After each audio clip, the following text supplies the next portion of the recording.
unnecessary intro song to totally waste your time. Hello there, internet person. How are you? Are you comfortable? Can I get you a blanket? A snack? Would you like a snack? How about a foot rub?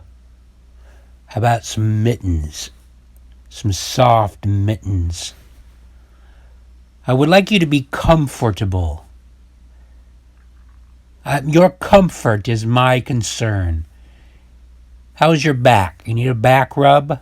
Huh? Foot rub, back rub? How about a head massage? I would like to...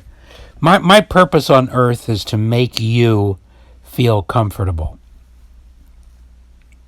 It's not really. Discomfort. Apparently, I'm really actually here to cause you discomfort. I didn't think about that. I don't do it intentionally, but the other day somebody wrote to me on Facebook, and it was after she had inspired my podcast about ridicule, right? And I don't think she liked that she inspired that particular podcast. So within her note were many, many personal criticisms directed at me.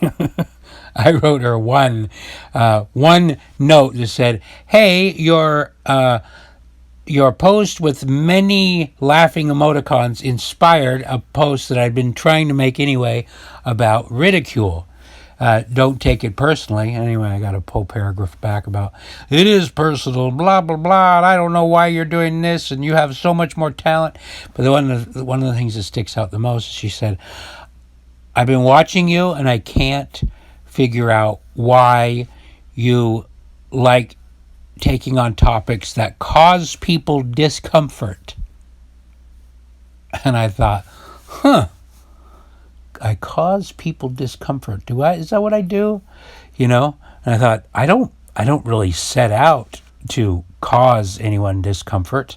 At least not maybe in the front of my brain. Maybe it's a background kind of like motivation. I'm a contrarian by nature, so I'm always thinking, no matter what somebody's presenting, I'm looking at the other side because I can't figure out a better way to understand something than by contrasting it with the opposite opinion. That's how, well, you say this, somebody who disagrees with you would say that. Let's weigh the different options and figure out what seems to be the most solid, or maybe we'll just come to an unresolvable dichotomy, which is fun. That's also fun, but you can't even really realize that there's a dichotomy there unless you're comparing both sides, right? So my nature, I guess that's what you call the Socratic method too, arguing, debating, weighing this against that. Philosophically speaking. I guess you would want to do that in science too.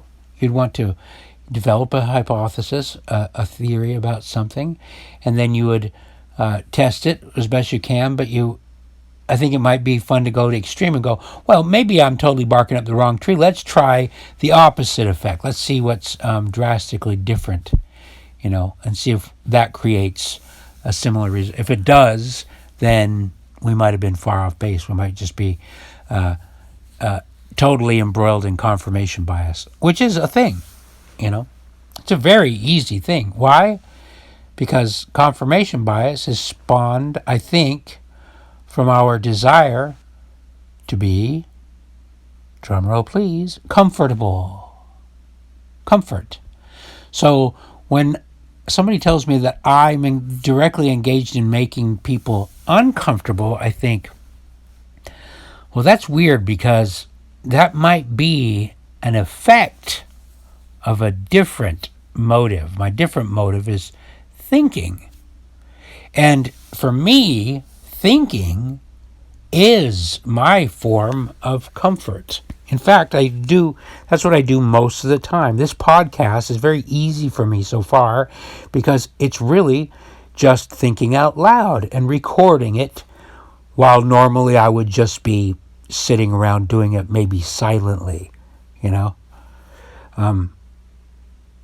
So it's a comfortable thing for me to be a contrarian. It's interesting, it's fun, it's relaxing to me to compare the yin and the yang, you know. I find it relaxing. So it is kind of surprising for me that just me engaging in that which creates comfort for me makes others uncomfortable. It causes them discomfort. And the funny thing is I love comfort. I really love comfort. I wear clothing that makes me comfortable. I like to be comfortable in bed. I don't like to stand if I can sit. And I don't like to sit if I can lay down. What kind of idiot would stand if they could sit down? And what kind of dipshit would sit when he could lay back and put his feet up? Comfort. I love it. I like my fridge to be closed so I can grab a cold drink when I'm driving. I have a fridge in the front seat of my car, you know. Comfort. I love the comfort. I like the comfort of having a beard instead of shaving, because shaving is uncomfortable doing it. Then you get an itchy face, and then growing in it grows itchier. And then you got a whole few months of just ridiculous itches, you know. But then once you grow it long, guess what? Suddenly you're comfortable again. I live in San Francisco with cool weather because the heat makes me uncomfortable. And I have an air conditioner for when it gets uncomfortable. Yet, to this one particular person, it seems to her that my motivation is to cause discomfort, as if it's a fetish of mine or something. She didn't use that word, but I'm using it. It would seem that she thinks that I intentionally engage in making people uncomfortable. And I don't dislike that type of discomfort that she said. Like I said, that ironically, hard topics, tough questions are enjoyable for me. That might, maybe somebody that's really good at difficult math problems would relate with that. I'm not good at difficult math problems, and I'm not driven to solve them. I don't have much interest in math, you know, or certain types of puzzles. But for some reason, philosophical puzzles do make me comfortable. The challenges make me comfortable. Even the okay, so maybe I'm not describing this the right way, because I do feel the energy of a tough question, you know, the I wouldn't call it anxiety, but there's a certain level of adrenaline maybe that's associated with a tough question that I enjoy, you know. Is it possible to enjoy stress? I think it is. I mean, I think an analogy here, which is completely out of my comfort zone, air quotes, is people who go to the gym. Some people really enjoy what I consider to be an uncomfortable feeling, which is hardly being able to breathe when you're running. I run a block and I feel like my lungs are on fire, you know. But other people, they like to lift weights. They like that feeling of discomfort in their muscles, that the slight damage that it does to your muscles. You know that's how muscles grow, right? You basically damage them, and then they recuperate, and that's how they grow, you know. I don't know if you'd call it scar tissue, but it's akin to that. So I don't think I'm alone in the idea that there are certain traditionally uncomfortable things that I enjoy and cause me psychological comfort.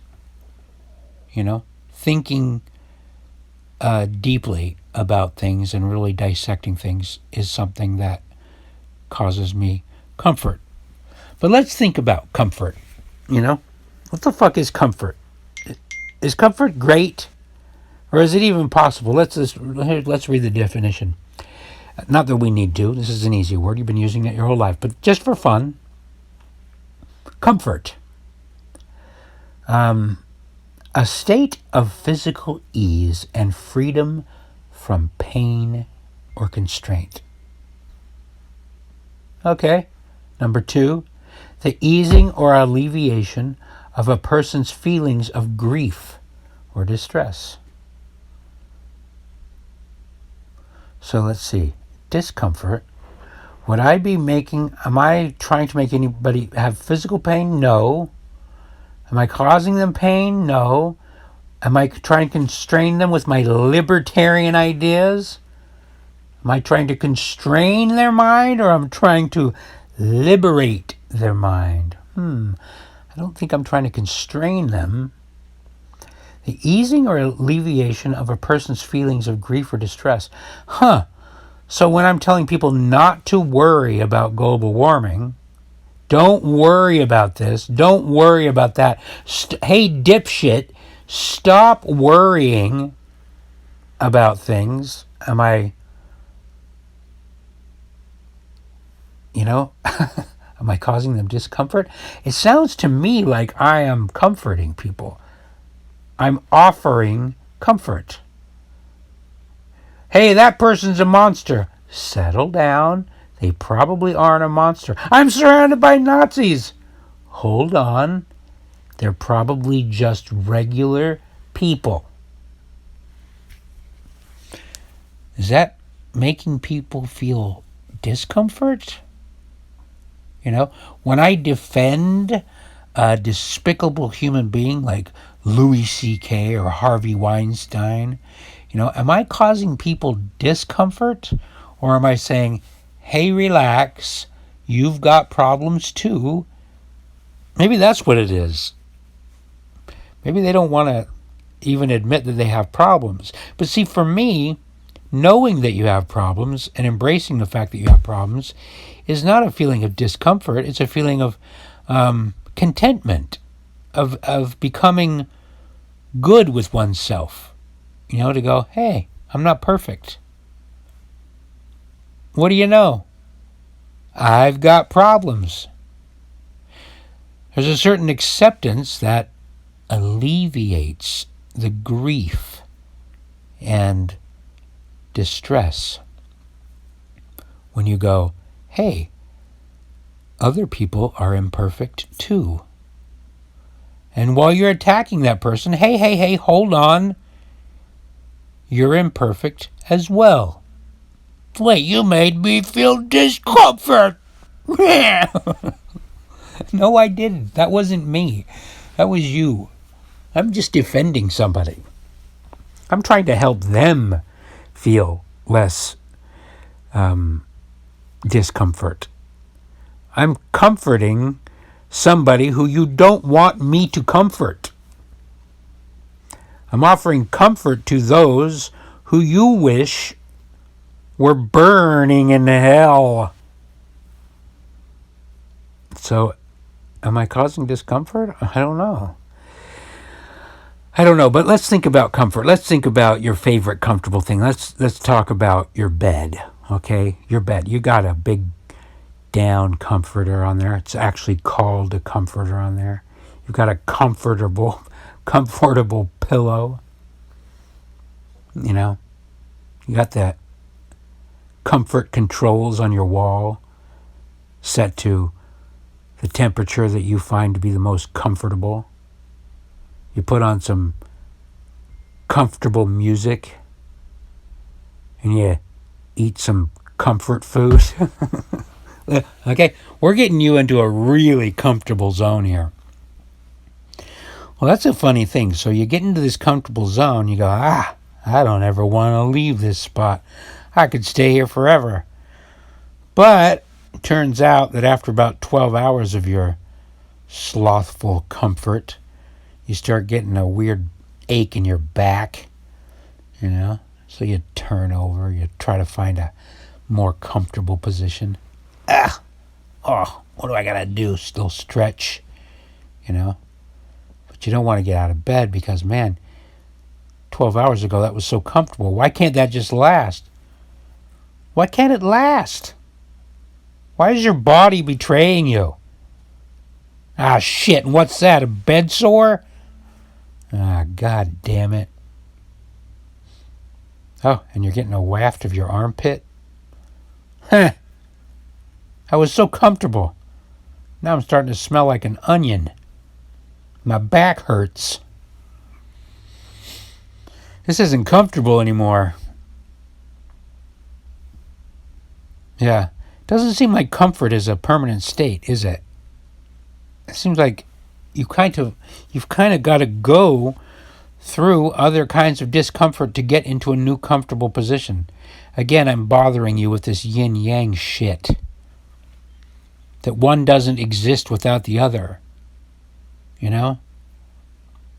It just doesn't. There would not be the word comfort without the opposite. When you invoke the idea, you automatically invoke its opposite. Because the opposite is like, it's not that. It's not pain. In the definition of comfort are other words that are the opposite of comfort. So there's a dichotomy there. There's duality. There's opposition. There's opposition in all things. It's impossible not to have opposition in all things. That's the way energy works, the positive and negative. At any level, macro or micro, you're going to find opposition. That doesn't bother me. I find it comfortable. It gives me comfort.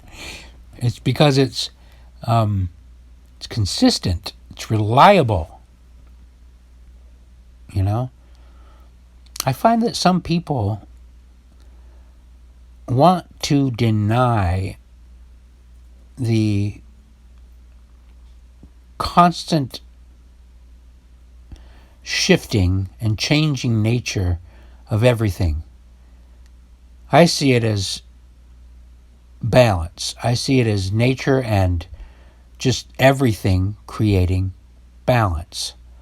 So even in my contrarianism, which I find comfortable, I believe that I believe that what drives me towards it, I believe I'm being driven to find balance and hence comfort. Beauty. What is beauty? I'll do a different podcast on that, but it's balance. The things that we consider to be beautiful are things that are balanced. They're not out of balance. When we see something out of balance, like a barn leaning, it becomes a curiosity, but we're very skeptical of it.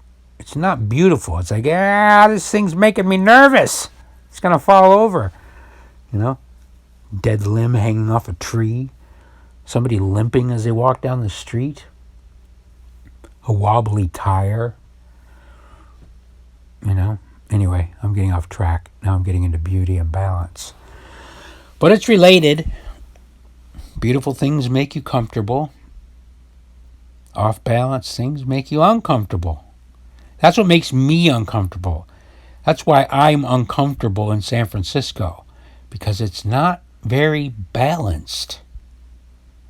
There isn't a desire here, as far as I can tell, and I'm speaking generally.